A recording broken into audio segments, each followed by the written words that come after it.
Romanos 8. Una nueva y maravillosa vida en el Espíritu. A. Vida en el Espíritu contrastada con la vida en la carne. 1. No hay condenación.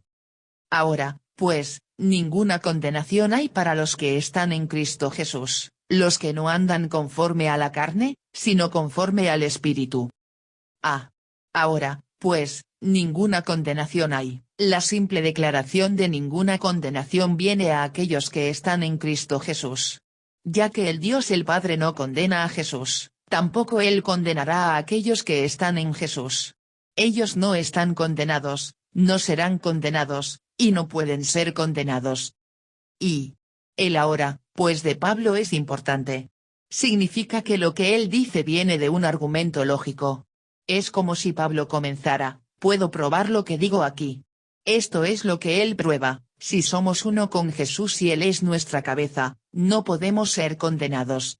No puedes absolver a la cabeza y condenar la mano. No puedes ahogar al pie mientras la cabeza esté fuera del agua. Unidos a Él, escuchamos el veredicto, ninguna condenación. Y en Cristo, esta frase quiere decir que hay una unión mística y espiritual entre Cristo y los creyentes. Esto a veces es expresado como Cristo estando en ellos y aquí como estar ellos en Cristo. Cristo está en los creyentes por su Espíritu, y los creyentes están en Cristo por la fe. Pole. Y el veredicto no es menos condenación. Ahí es donde muchos creen que están, pensando que nuestra posición ha mejorado en Jesús. No ha mejorado, ha sido transformada completamente, cambiada a ninguna condenación. Y quizás debiéramos considerar el otro lado de la moneda, si no estás en Cristo Jesús, hay condenación para ti. No es una tarea placentera tener que hablar de este asunto, pero, ¿quiénes somos nosotros para pedir tareas placenteras? Lo que Dios ha atestiguado en las Escrituras es la suma y sustancia de lo que los siervos del Señor deben testificar a la gente. Si no estás en Cristo Jesús, y estás caminando en pos de la carne, no has escapado de la condenación. Spurgeon. B. Ninguna condenación. Este lugar de confianza y paz viene después de la confusión y el conflicto en Romanos 7. Ahora Pablo ve a Jesús y encuentra su posición en él. Pero este capítulo es mucho más que una respuesta a Romanos 7, une pensamientos desde el comienzo de esta carta.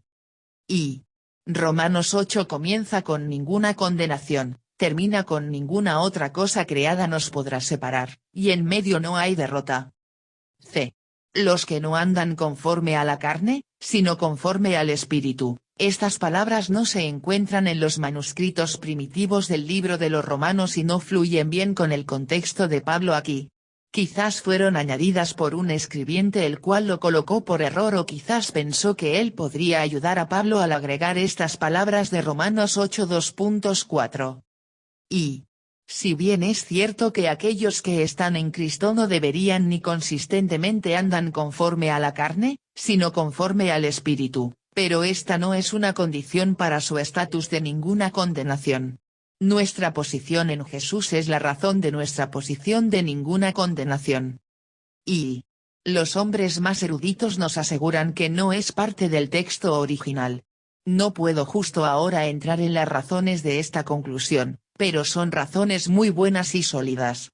Las copias más antiguas no la contienen, las versiones no la sostienen, y los padres que citaron abundantemente la Escritura no citan esta oración. Spurgeon. D. Ninguna condenación. Recibimos esta gloriosa declaración de la corte de Dios. La recibimos, aunque merezcamos condenación. La recibimos porque Jesús llevó la condenación que merecíamos y nuestra identidad ahora se encuentra en Él. Así como Él ya no está condenado, tampoco nosotros. 2.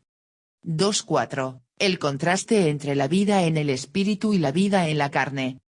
Porque la ley del Espíritu de vida en Cristo Jesús me ha librado de la ley del pecado y de la muerte.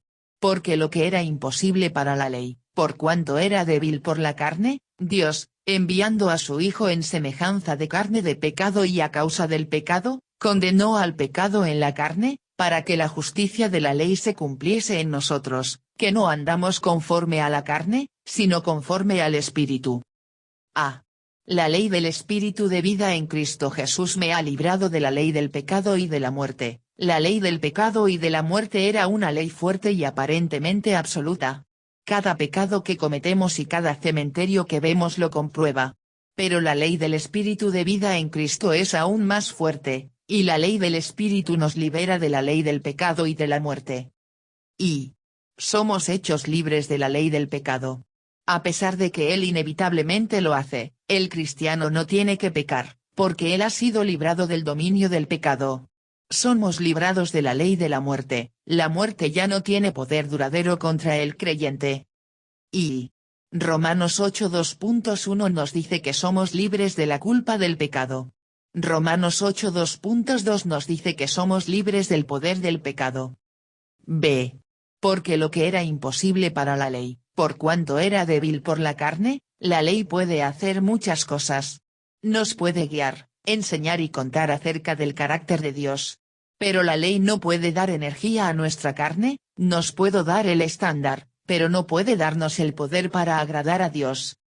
Y Morris, citando a Manson, la ley de Moisés tiene derecho pero no poder, la ley del pecado tiene poder pero no derecho, la ley del Espíritu tiene derecho y poder. Y la ley es débil para nosotros, porque somos débil para ella. El sol no le puede dar luz a un ojo ciego, no por alguna impotencia en sí mismo, sino simplemente por la incapacidad del sujeto sobre el que brilla. Pole. C. Por cuanto era débil por la carne, la ley es débil debido a que habla a nuestra carne. Viene a hombres carnales y les habla como hombres carnales. Pero la obra del Espíritu nos transforma por la crucifixión del viejo hombre e imparte al nuevo hombre, un principio superior que la carne. Y una vid no produce uvas por una enmienda del Parlamento, estos son el fruto de la propia vida de la vid, así la conducta que se conforma al estándar del reino no se produce por ninguna demanda, ni siquiera por la de Dios, sino que es el fruto de la naturaleza divina que Dios da como resultado de lo que Él ha hecho en y por Cristo. ¿O qué? D. Porque lo que era imposible para la ley, por cuanto era débil por la carne, Dios, enviando a su Hijo, la ley no podía derrotar al pecado, solamente podía detectar el pecado. Solamente Jesús puede derrotar al pecado, y Él hizo exactamente eso a través de su obra en la cruz. Enviando a su Hijo en semejanza de carne de pecado, para poder derrotar al pecado, Jesús tuvo que identificarse con aquellos atados por él, viniendo en semejanza de carne de pecado. Bajo la inspiración del Espíritu Santo, Pablo eligió cuidadosamente sus palabras aquí, indicando que Jesús no estaba en el pecado de la carne, pero que él se identificó con la carne totalmente. Y no podemos decir que Jesús vino en la carne de pecado, ya que él estaba sin pecado. No podemos decir que Jesús vino en semejanza de la carne, porque él en realidad fue humano, no solo como un humano. Pero podemos decir que Jesús vino en semejanza de carne de pecado porque, a pesar de que fue humano, no tenía pecado en sí mismo. Y condenó al pecado en la carne, el pecado fue condenado en la carne de Jesús cuando llevó la condenación que nosotros merecíamos. Y como estamos en Cristo, la condenación que merecemos nos pasa por alto. F. Para que la justicia de la ley se cumpliese en nosotros, debido a que Jesús cumplió la justicia de la ley, y porque estamos en Cristo, la ley se cumple en nosotros. La ley es cumplida en nosotros en cuanto a la obediencia, porque la justicia de Jesús nos representa. La ley es cumplida en nosotros en cuanto al castigo, porque cualquier castigo demandado por la ley fue derramado sobre Jesús. Y Pablo no dice que nosotros cumplimos la justicia de la ley. Él dice cuidadosamente que la justicia de la ley es cumplida en nosotros. No es cumplida por nosotros, sino en nosotros. Y Jesús es nuestro sustituto. Jesús fue tratado como un pecador para que nosotros pudiéramos ser tratados como justos. G. En nosotros, que no andamos conforme a la carne, sino conforme al Espíritu. Las personas que disfrutan esto son aquellas que no andamos conforme a la carne, sino conforme al Espíritu. Su vida está marcada por la obediencia al Espíritu Santo, no por la obediencia a la carne. Y Dios quiere que el Espíritu gobierne sobre nuestra carne. Cuando permitimos que la carne reine sobre el Espíritu, nos encontramos atados por los patrones pecaminosos y la desesperación que marcaron la vida de Pablo en su lucha de Romanos 7. Nuestro andar, el patrón de nuestra vida debe ser conforme al Espíritu, no conforme a la carne. Y andando en el Espíritu significa que el curso, la dirección, el progreso de la vida de uno está dirigido por el Espíritu Santo. Es un movimiento continuo y progresivo. Y observe cuidadosamente que la carne está allí. Él no anda en pos de ella, pero está allí. Está allí, esforzándose y haciendo guerra, fastidiando y entristeciendo, y allí seguirá hasta que él sea llevado al cielo.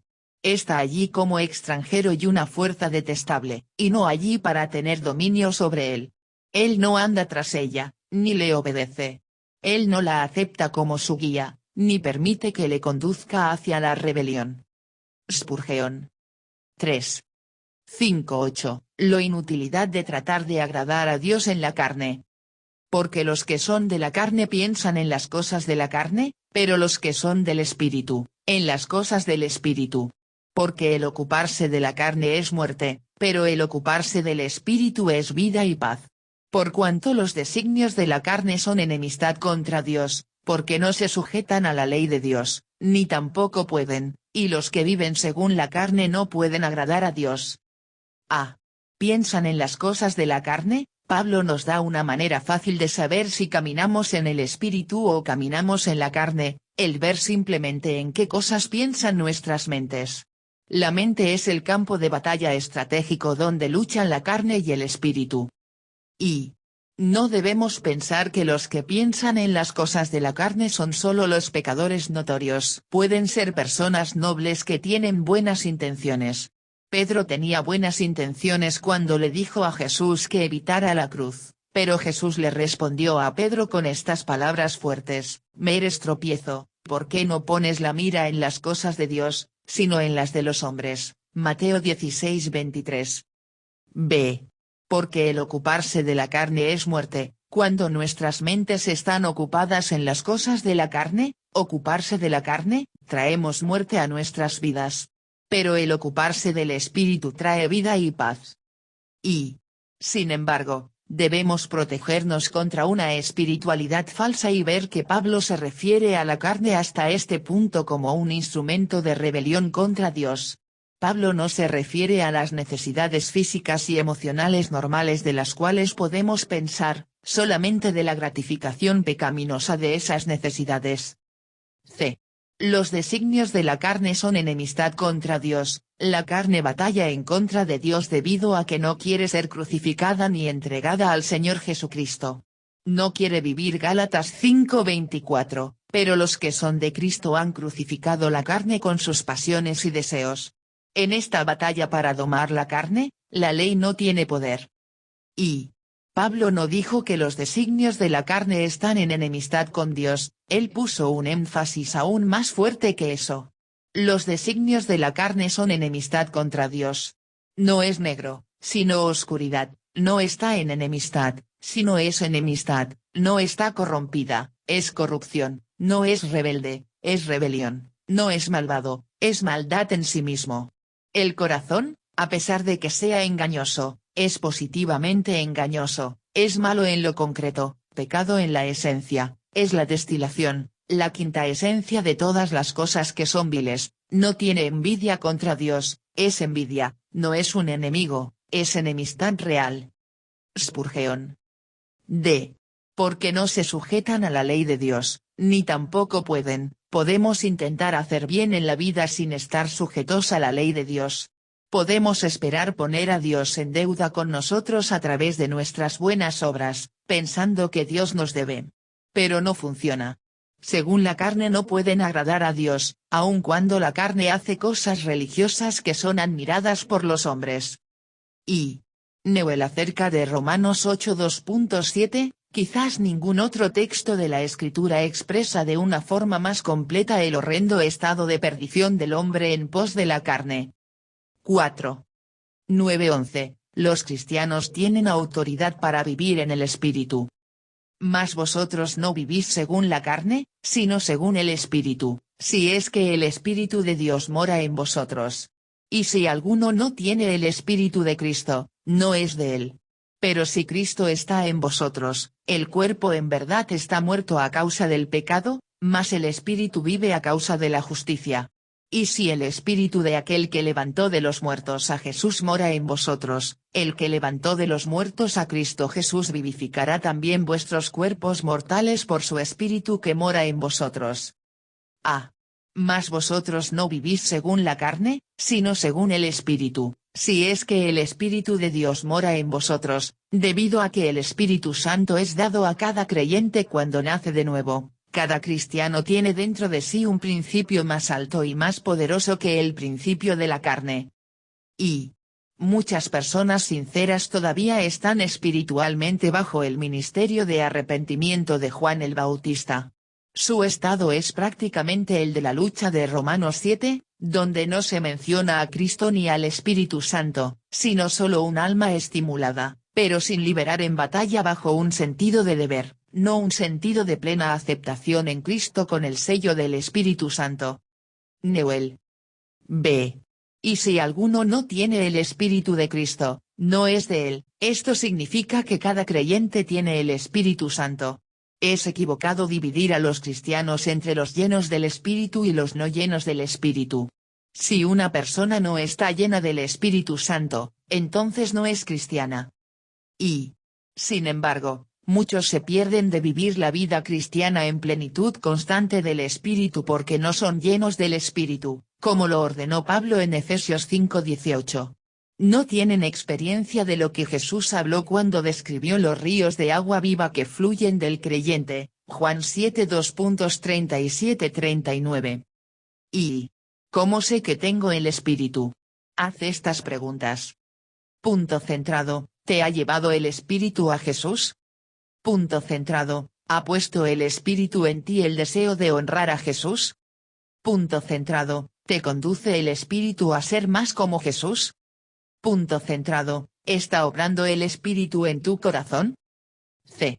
Pero si Cristo está en vosotros, el cuerpo en verdad está muerto a causa del pecado ya que Jesús vive en nosotros, el viejo hombre, cuerpo, está muerto, pero el Espíritu vive y reina, y vivirá su salvación aún por medio de nuestros cuerpos mortales por la resurrección.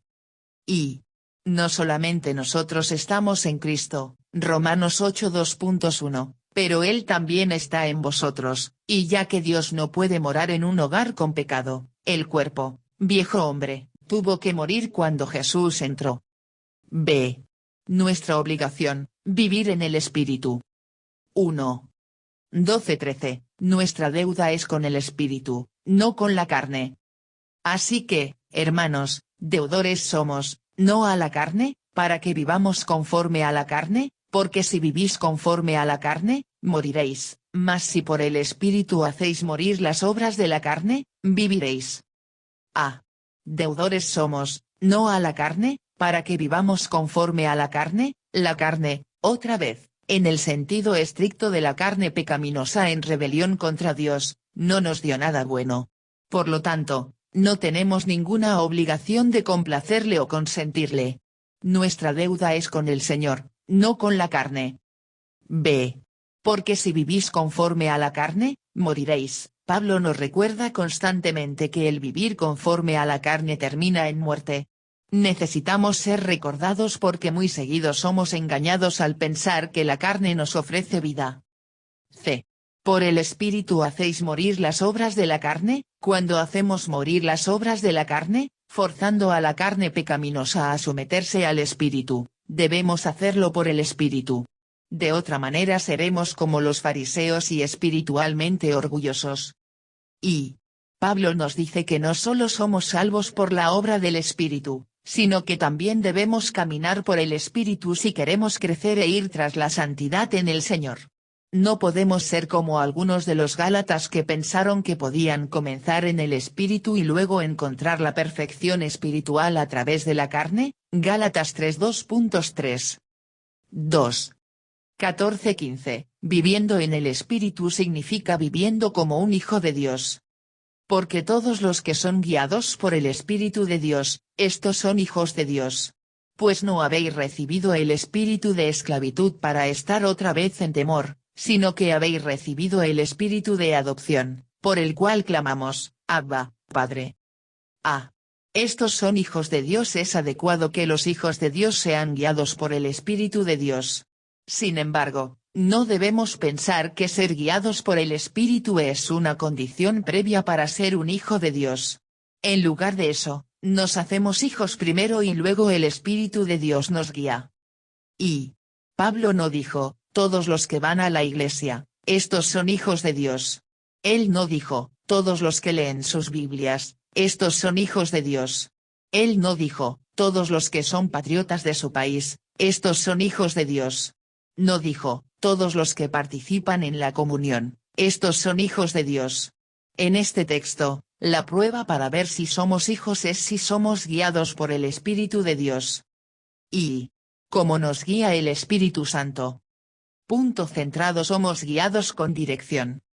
Punto centrado. Somos guiados al acercarnos. Punto centrado. Somos guiados por un gobierno de autoridad. Punto centrado. Somos guiados mientras cooperamos con el líder. No dice, todos los que son conducidos por el Espíritu de Dios. No, el diablo es un conductor, y cuando entra en los hombres o en los cerdos, los conduce furiosamente. Recuerda cómo todo el hato corrió violentamente hacia el mar y se ahogaron. Cuando veas a un hombre fanático y salvaje, cualquier espíritu que haya en él no es el Espíritu de Cristo. Spurgeon. ¿Y a dónde nos guía el Espíritu Santo? Punto centrado. Nos guía al arrepentimiento. Punto centrado. Nos guía a pensar poco en nosotros y mucho en Jesús. Punto centrado. Nos guía a la verdad. Punto centrado. Nos guía al amor. Punto centrado. Nos guía a la santidad. Punto centrado. Nos guía a ser útiles. Pues no habéis recibido el espíritu de esclavitud para estar otra vez en temor, sino que habéis recibido el espíritu de adopción. El vivir como un hijo de Dios significa una relación íntima, de gozo, con Dios, no como la esclavitud y temor mostrados por la ley. Un hijo de Dios puede tener una relación tan cercana con Dios que puede clamar, Abba, Padre. Papi. Clamamos, Abba, Padre. Es fácil para nosotros ver a Jesús relacionándose con el Padre con esta confianza bienaventurada, pero podemos pensar que no somos dignos de hacerlo nosotros.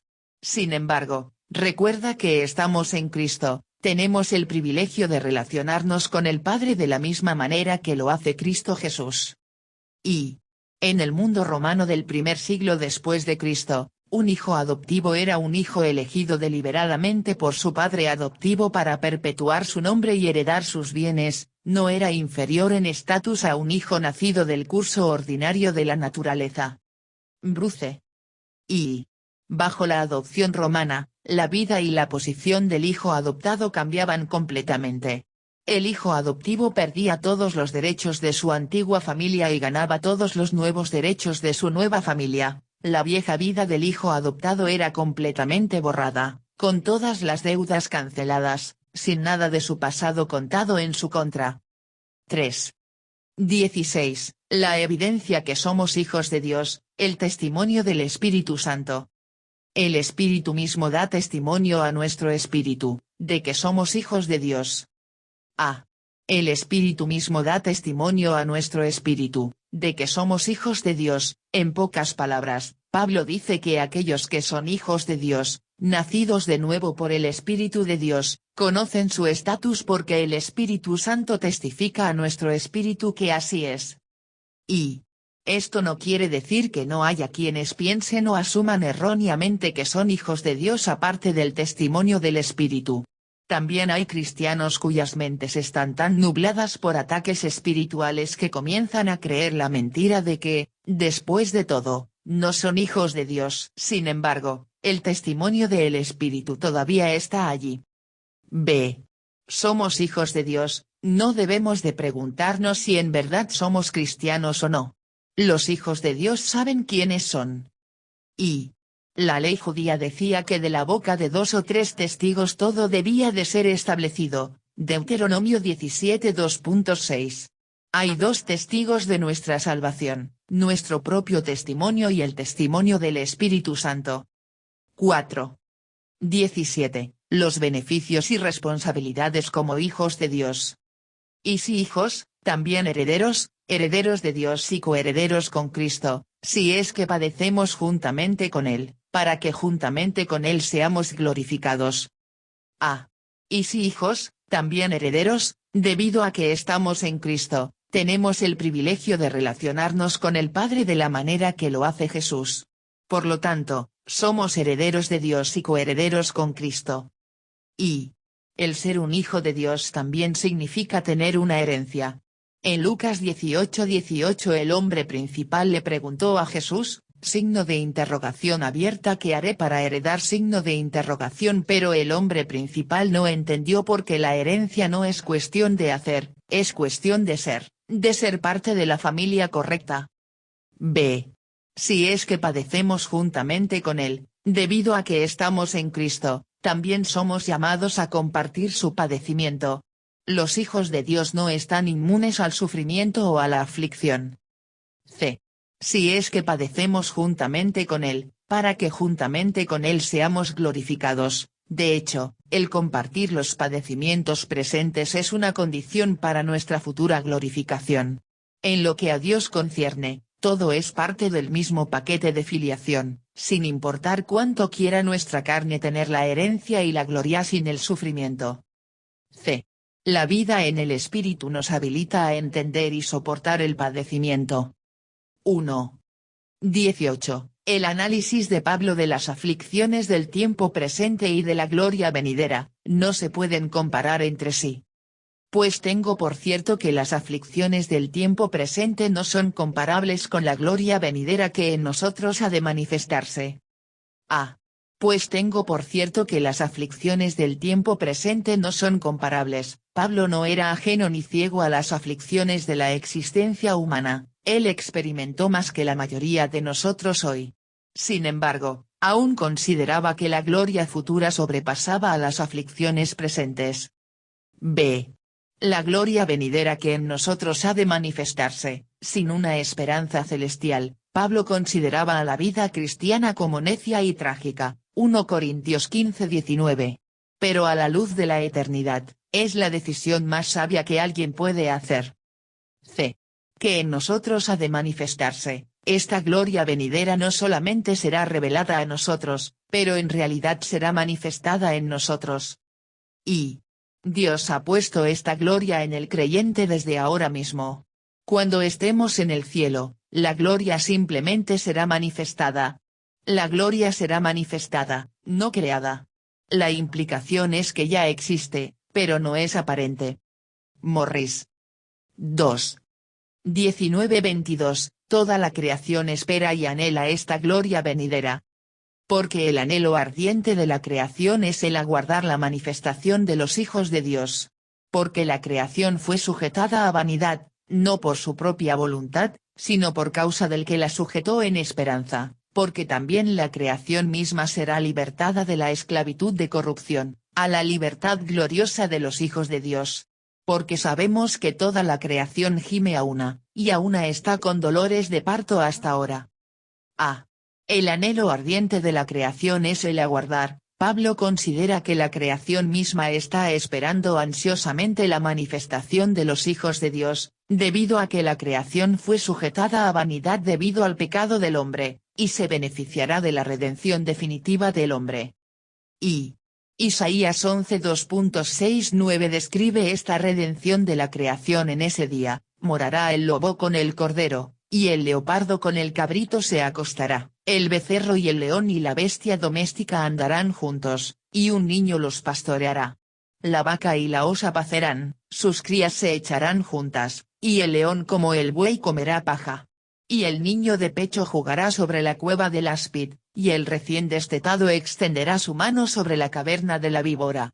No harán mal ni dañarán en todo mi santo monte, porque la tierra será llena del conocimiento de Jehová, como las aguas cubren el mar. B. del que la sujetó en esperanza. Solo Dios pudo sujetar a la creación en esperanza. Esto no fue obra del hombre ni de Satanás. C. La libertad gloriosa de los hijos de Dios. Esto no solo beneficia a los hijos de Dios, sino a toda la creación. Hasta ese día, la creación gime a una, y a una está con dolores de parto. D. La manifestación de los hijos de Dios. Ciertos grupos con una mentalidad supercristiana han tomado la idea de la manifestación de los hijos de Dios para decir que toda la creación está esperando por su grupo particular de cristianos superespirituales para ser manifestados de una manera poderosa e increíble. Esto es una fantasía puramente egoísta. Toda la creación gime a una, y a una está con dolores de parto hasta ahora. La creación no está llevando dolores de muerte, sino dolores de parto. Morris. 3. 23-25. Nosotros también gemimos y esperamos la gloria venidera. Y no solo ella, sino que también nosotros mismos, que tenemos las primicias del Espíritu, nosotros también gemimos dentro de nosotros mismos, esperando la adopción, la redención de nuestro cuerpo. Porque en esperanza fuimos salvos, pero la esperanza que se ve, no es esperanza, porque lo que alguno ve, ¿a qué esperarlo? Pero si esperamos lo que no vemos, con paciencia lo aguardamos. Que tenemos las primicias del Espíritu, esto significa que probamos esa gloria por venir. ¿Se nos puede culpar si anhelamos el cumplimiento de lo que hemos recibido en las primicias? B. Esperando la adopción, estamos esperando nuestra adopción. A pesar de que ya hay un sentido en el cual ya somos adoptados, Romanos 8:15, también hay un sentido en el cual esperamos la consumación de esa adopción que sucederá en la redención de nuestro cuerpo.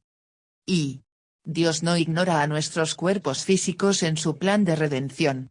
Su plan para estos cuerpos es la resurrección, cuando esto corruptible se vista de incorrupción, y esto mortal se vista de inmortalidad.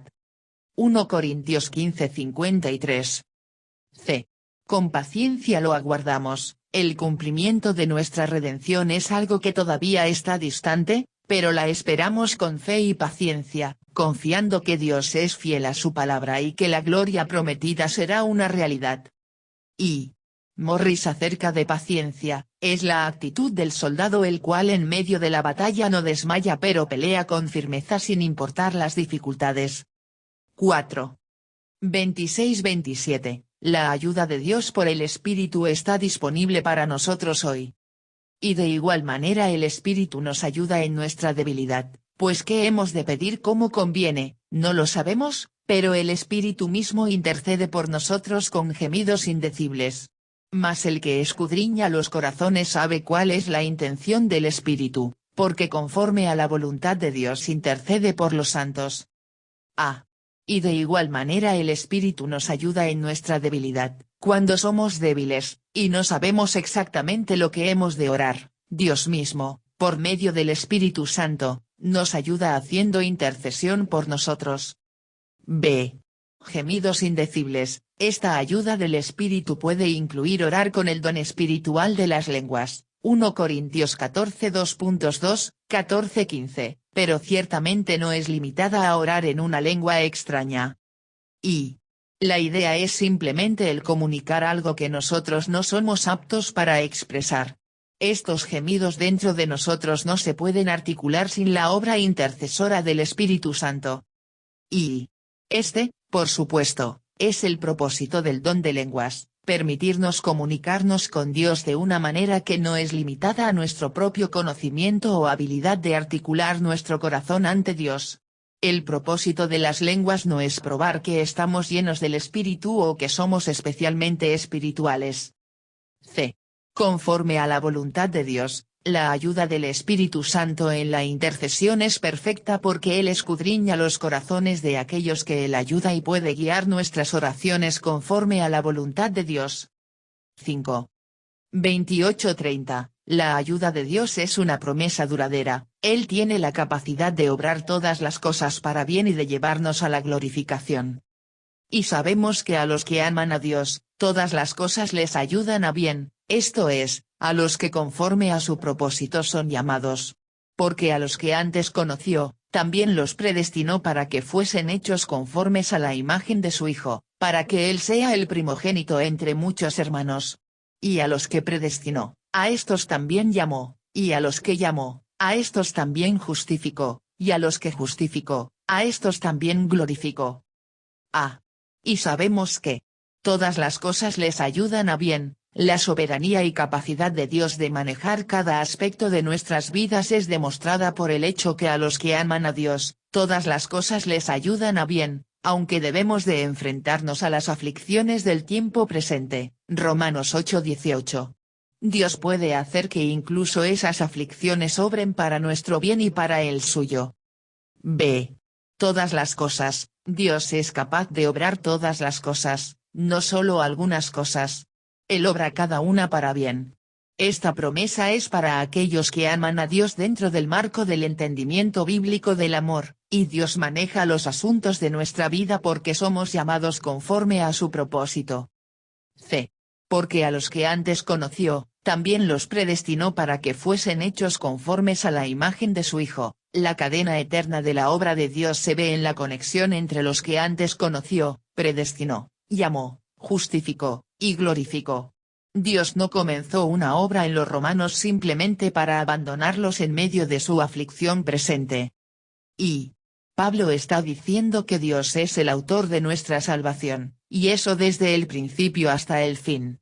No debemos pensar que Dios puede tomar acción solamente cuando le damos permiso. Morris. Y por supuesto que creo en la predestinación, ya que está claramente enseñada en las Escrituras. La doctrina puede asumirse, aun si la palabra no hubiera sido utilizada explícitamente. Es una verdad emocionante que no me molesta para nada. El hecho de que Él me eligió y comenzó la buena obra en mí prueba que Él continuará de hacerla. No me traería hasta aquí solo para dejarme. Smith. D. Para que fuesen hechos conformes a la imagen de su Hijo. Sin embargo, nuestra participación en este plan eterno es esencial, reflejada en su meta, que podamos ser conformes a la imagen de su Hijo, y este es un proceso que Dios hace con nuestra cooperación, no algo que Él simplemente nos hace.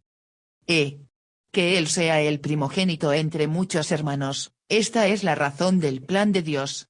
Dios nos adopta en su familia, Romanos 8:15, con el propósito de hacernos como Cristo Jesús, similares a Él en la perfección de su humanidad. D. La victoria triunfante de la vida en el Espíritu. 1:31. Pablo comienza su conclusión en esta sección: si Dios es por nosotros, ¿quién contra nosotros? ¿Qué, pues, diremos a esto? Si Dios es por nosotros, ¿quién contra nosotros? Si Dios es por nosotros, ¿quién contra nosotros? Si todo lo que tuviéramos fueran los primeros capítulos del libro de Romanos, algunos podrían creer que Dios estaba contra nosotros. Ahora que Pablo ha mostrado todo lo que Dios hizo para salvar al hombre de su ira y equiparlo para tener victoria sobre el pecado y la muerte, ¿quién puede dudar que Dios es por nosotros? Y nuestros corazones débiles, propensos al legalismo y la incredulidad, reciben estas palabras con gran dificultad: Dios es por nosotros. Ellos le han fallado, pero Él es por ellos. Ellos son ignorantes, pero Él es por ellos. Ellos aún no han dado mucho fruto, pero Él es por ellos. Newell. Y casi todos los hombres dicen o piensan que Dios es por ellos. Los terroristas cometen crímenes horribles pensando que Dios es por ellos. Sin embargo, el Espíritu Santo guarda esta declaración con un sí, para que podamos saber que solo porque un hombre piense que Dios está con él no significa que así sea. Dios es solamente por nosotros si estamos reconciliados a Él por medio de Cristo Jesús. B. ¿Quién contra nosotros? Del mismo modo, a pesar del sufrimiento que enfrentan los cristianos, si Dios es por ellos, ¿qué importa si otros están en contra de ellos? Una persona más Dios hacen una mayoría invencible. Y en verdad podemos ser engañados al pensar que Dios es por nosotros cuando no lo es, como lo hacen los cultistas y aquellos como ellos. Pero no se puede negar que para aquellos que están en Jesucristo, Dios es por ellos. 2. 32, evidencia que Dios es por nosotros, el regalo de Cristo Jesús. El que no escatimó ni a su propio Hijo, sino que lo entregó por todos nosotros, ¿cómo no nos dará también con él todas las cosas? A. El que no escatimó ni a su propio Hijo, si el Padre ya dio su regalo más grande, ¿cómo podemos pensar que no nos dará los regalos más pequeños? 3. 33-39, la seguridad del creyente en el amor de Dios. ¿Quién acusará a los escogidos de Dios? Dios es el que justifica. ¿Quién es el que condenará? Cristo es el que murió, más aún, el que también resucitó, el que además está a la diestra de Dios, el que también intercede por nosotros. ¿Quién nos separará del amor de Cristo? Tribulación, o angustia, o persecución, o hambre, o desnudez, o peligro, o espada. Como está escrito: por causa de ti somos muertos todo el tiempo.